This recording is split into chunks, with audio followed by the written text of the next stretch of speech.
have Dr. Awwal Abdullahi Aliu, and he's our Secretary General, Veteran Federation of Nigeria, and of course the General Secretary, North Coalition of Concerned Veterans. Gentlemen, you're welcome. Thank you very much. Thank you for having us here. Dr. Awwal Abdullahi, January 15th, how significant is this day? Well, thank you very much, and then thank you once again for having us here, and good morning, Nigerians. January 15th is the day Nigeria set aside to remember the fallen heroes. Those fallen heroes are those that fought for Nigeria and for the protection of lives and property, for the continuity, for peaceful coexistence of Nigeria, and they paid the supreme sacrifice. These heroes died at various engagements, some during the Nigerian Civil War, which is the most significant as far as Nigeria is concerned. Others die in collaboration with other countries where Nigeria has contributed within Africa and even, if you like, the world. Even during the First World War, Nigeria was part of it. The Second World War, Nigeria was part of it. All other international engagements that the United Nations were involved, and Nigeria was also part of it. Not just part of it, but prominently part of it. And then coming back home, apart from the Civil War, you are also aware that we had so many issues, from the Bakassi Peninsula issue to the Boko Haram insurgency to the banditry, which are most recently declared as a terrorist, as well as the other challenges of successionist challenges presently going on, from the Odua Republic, so to say, to the IPOB, Eastern Security Network, which killings are continually, and the same members of the Nigerian Armed Forces are the ones engaged in trying to make sure that Nigeria continue to remain as one country with one destiny under God. So it is the responsibility of the armed forces to do that, protection of territorial integrity of Nigeria against external aggression. So this day is so significant because we are remembering, or the nation is remembering, those heroes that fought and fought gallantly in the national interest, for the unity, like I said, for togetherness, for love, for peace, and then for continuity of Nigeria as one nation. You cannot have it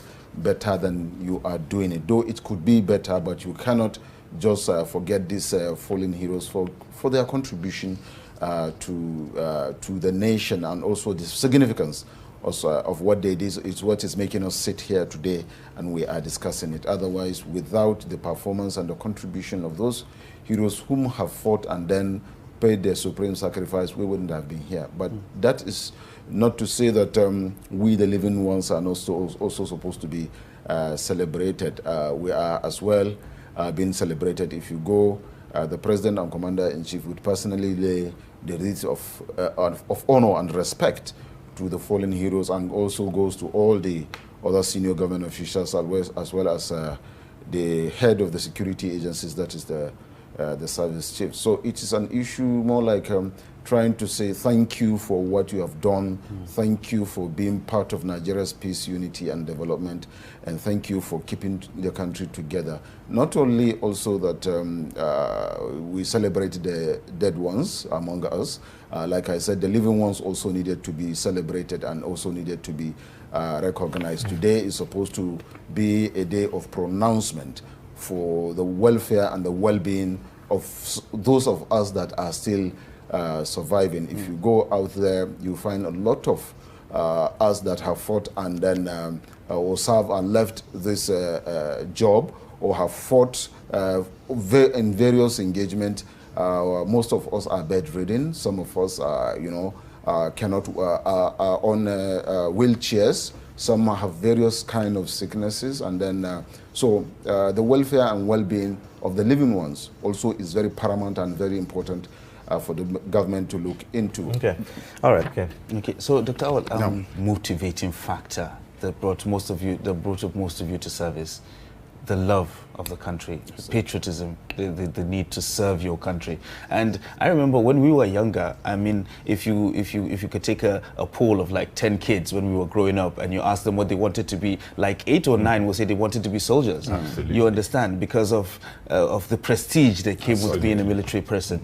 So With the current state of things now, as we're complaining that most of the veterans are not being taken care of, and even the ones in service could be demotivated, what about those that are actually aspiring to become military people? In the long run, what kind of effect do you think the treatment being meted to veterans now will have on those aspiring to become military men? Thank you very much. That is a wonderful question, I would say, and then I think it really touches on where it's really itchy.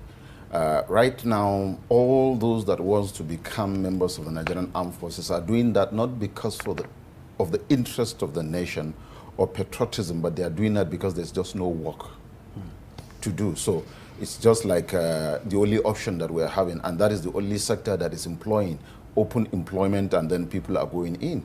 Otherwise, I will tell you that whoever comes into the armed forces as at today in Nigeria is not doing that because he's really patriotic to the Nigerian nation or because he wants to keep the Nigerian nation together, but because there's no job, and that's why they are doing that. And why is this like that? Because they are also seeing what is going on. They also saw as we are complaining and then agitating, like he rightly put. This agitation started with a protest in Lagos, and then after Lagos, we decentralized the zone. We zoned the protest just to call the attention of government to tell them that our plight is at stake and our welfare is not properly looked into. Now, we had a protest in Lagos. From Lagos, we had another one in Port Harcourt. We had a protest in Kano. Then we had a protest in Oyo. Another one in Benue. Then in Kaduna. Then the last one that culminated all was the one in FCT here.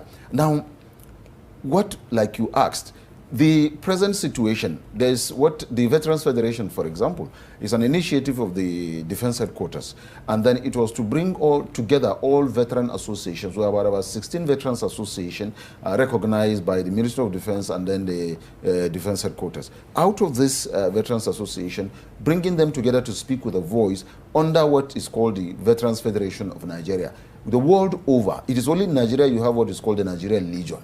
It is obsolete and outdated if you compare it to what is happening across the world. But then veterans across the world, in the US, in the UK, in France, and even common African country here, if you come to countries like Egypt, you find out that veterans are recognized as first citizens of the nation. But in Nigeria, we are the last to be recognized as citizens in the nation. But if you go to other countries, veterans are first. Now, under the Veterans Federation arrangement, you are supposed to be first when you talk of welfare that will motivate and encourage those that are in service now and those that are willing to be part of the service, the armed forces. First, you needed to provide proper welfare and for the well-being of the veterans. You needed, like I said, proper medical care, 1. 2, you needed a transportation system. 3, you needed a proper educational system for the family of the veterans.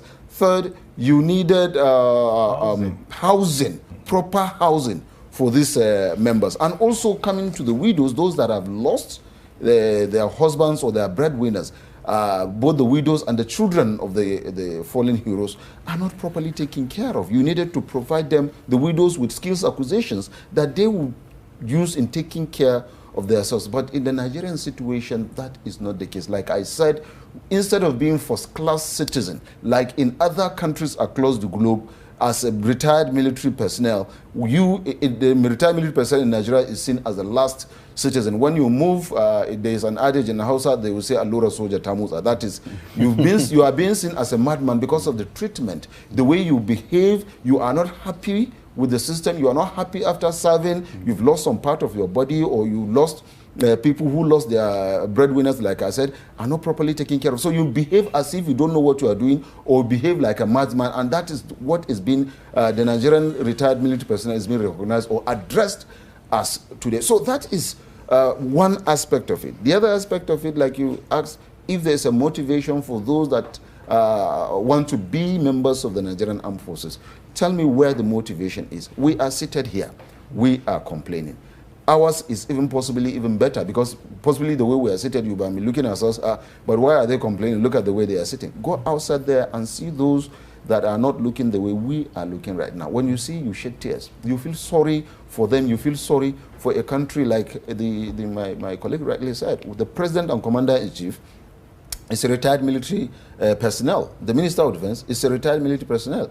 The National Security Advisor is a retired military personnel. And these people knows the plight of the retirees because before becoming what they are today, they were part of the system. After leaving office, they are still coming back to be part of the same system of the force of retirees. And then they are privileged to be where they are today. Possibly why they are occupying the office they are occupying is because they have had the privilege of serving this nation in that capacity as members of the Nigerian Armed Forces. And that was what gave them one step ahead of others, that they are being recognized to say, okay, if you give certain responsibility of leadership to these people, they will take care of the nation, and most especially in terms of security, and also knowing that the Armed Forces is a disciplined organization. They are also seeing that they will also put the country together, and also the welfare and the well-being of the nation will be properly taken care of by them. But today, we are the same colleagues of theirs, and we are complaining. Though with due respect